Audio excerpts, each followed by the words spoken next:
Welcome back, learners. In this strategic management session, we are going to learn about gap analysis in strategic management. What would you understand by this strategic gap analysis? Yes, we need to understand first what were our strategies and how we have implemented them, how much successful we have been in implementing them.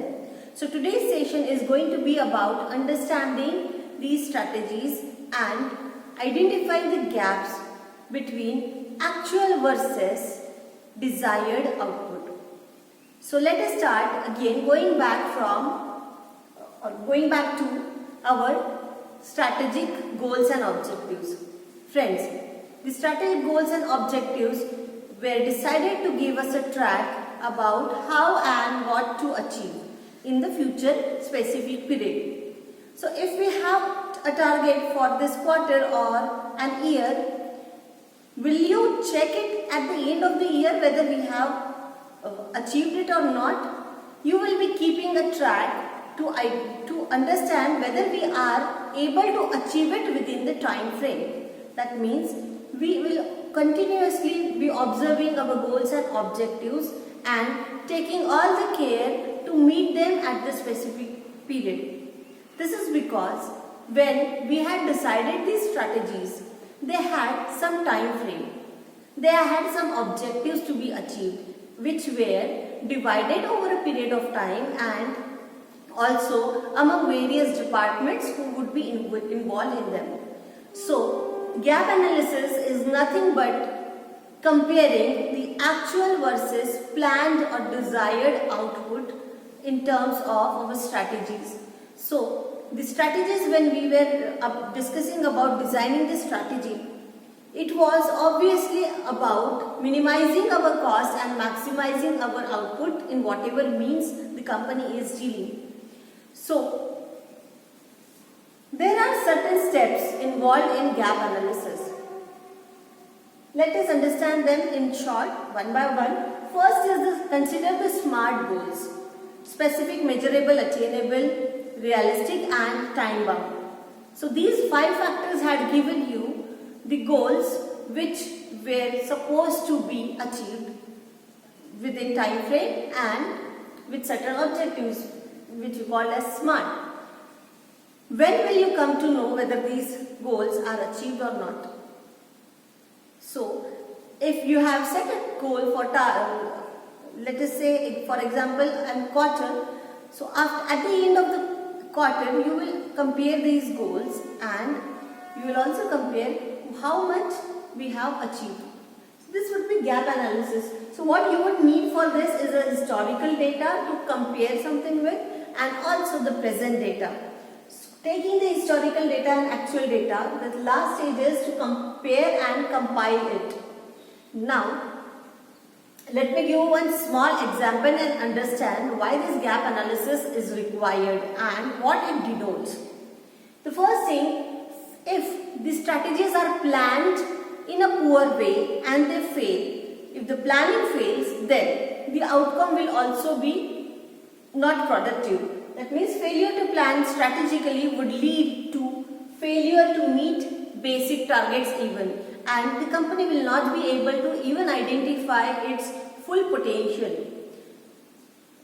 So the example would be, if there is a restaurant at the seashore or at the beach and there are not many visitors and tourists coming up at that beach, but compared to other restaurants, this restaurant has failed to achieve those many customers, and even if it is in the peak season like summer holidays, it is not able to serve maximum customers, then it is something that is not realizing its full potential and not using its capacities in a strategic way. So it is all about using all the resources in such an effective way that they will give you maximum output. This maximum output, how we will come to know that it is giving us a maximum output? There are certain ways. First is, we can compare it with the other competitors, that in the same capacity, if our competitor is able to make more profits, then what is making us achieve less profits. This can be one way. So in this scenario, we can compare what are the core competencies that are giving our competitor a competitive advantage. Remember friends, we have talked a lot about competitive advantage and core competencies. So if a company is unable to build that core competency for its organization, then it is a failure. Even after investing and implying all the resources, if the company is not generating desired outputs, it is something that has to be taken care of and looked into, and it may be a reason to form that gap, and this gap has to be bridged. See, when we will say that the strategy is successful, we call it as realized strategies, planned and realized strategies. If in a normal way, what we would do is we will make a plan and implement it and compare. When we make a plan, it is our planned strategy. It is our desired output for which we are doing all this planning. But when we come to know the actual results, those are called as our realized strategies. So it would show that whatever we had planned, whatever we had strategized has been achieved or not. So the realized strategies would tell us that what we planned and what we have realized has a certain gap. The longer the gap, it will show either it was a poor planning or poor implementation. As all the strategic management process goes into broadly 3 stages, that is planning, implementation and evaluation.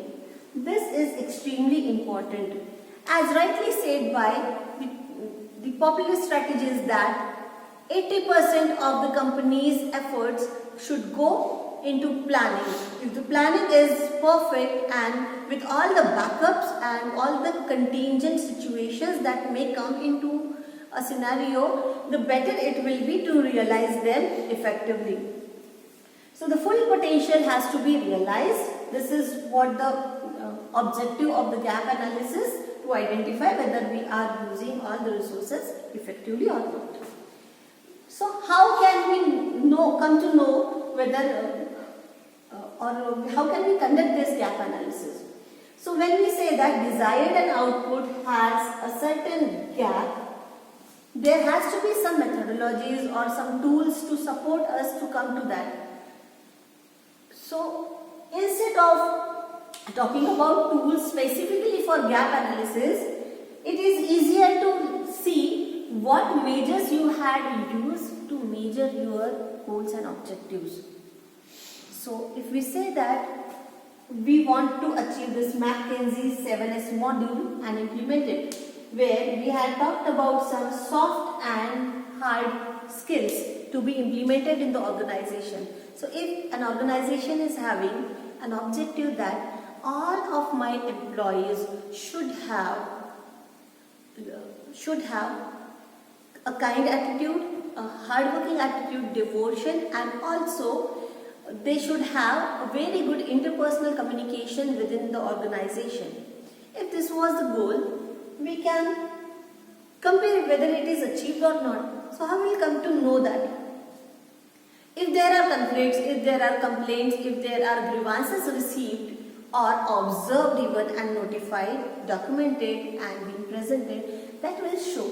Even if it is not presented and documented, we can certainly observe it from the behaviors of the employees and come to know that yes, if we had talked about those soft skills and which are not there, then there is certain to be looked into, and this can be recorded, this can be again worked on. To work it on why it failed or why we are not able to achieve it, let us consider in such a way that let's see whether we had communicated it well to the organization employees that yes, these are the values we are following and you have to behave in certain way, or whether it was a training that was not given properly and so on. So in certain ways we can find it out. So instead of covering what gap analysis exact tool is, I want you to understand that even at your level you can conduct this gap analysis. So for analyzing the gap, you will need what was expected. So I am going to talk about 3 ways to see this. If there is a time frame where we want that within these days or months we have to achieve these many outputs, it is easier that you will be having a record that okay, we had a set target of daily, suppose 10,000 units we will be producing, and for some reason there may be a backlog or there may be some stoppage or breakdown in the processes, and if those targets are running ahead of time, then that is a simple way to it. So time frame is one way that you can conduct this gap analysis. Another gap analysis can be done through management performance. So management's performance,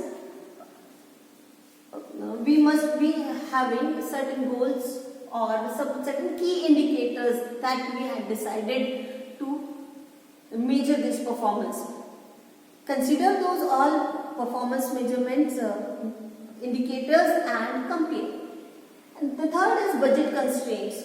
If there was a budget allotted for certain activity and whether it is going ahead of it or not, so there are amounts to be compared here. So these ways we can have a gap analysis. Friends, the gap analysis on paper can be identified through these things, but you being an evaluator or observer of the things, how you can yourself understand these things, that is very important. It will help you to learn that, to identify what was expected, what is going on, and there should also be a mechanism that if you observe something, then how can you improve it. So for further improvements or further policy makings, there has to be a mechanism in the organization which allows that. So when we conduct a gap analysis, the next stage is taking corrective actions. Now how these corrective actions can be channelized? So you will have to document what gaps have been analyzed and the measures or the ways, solutions to build those gaps.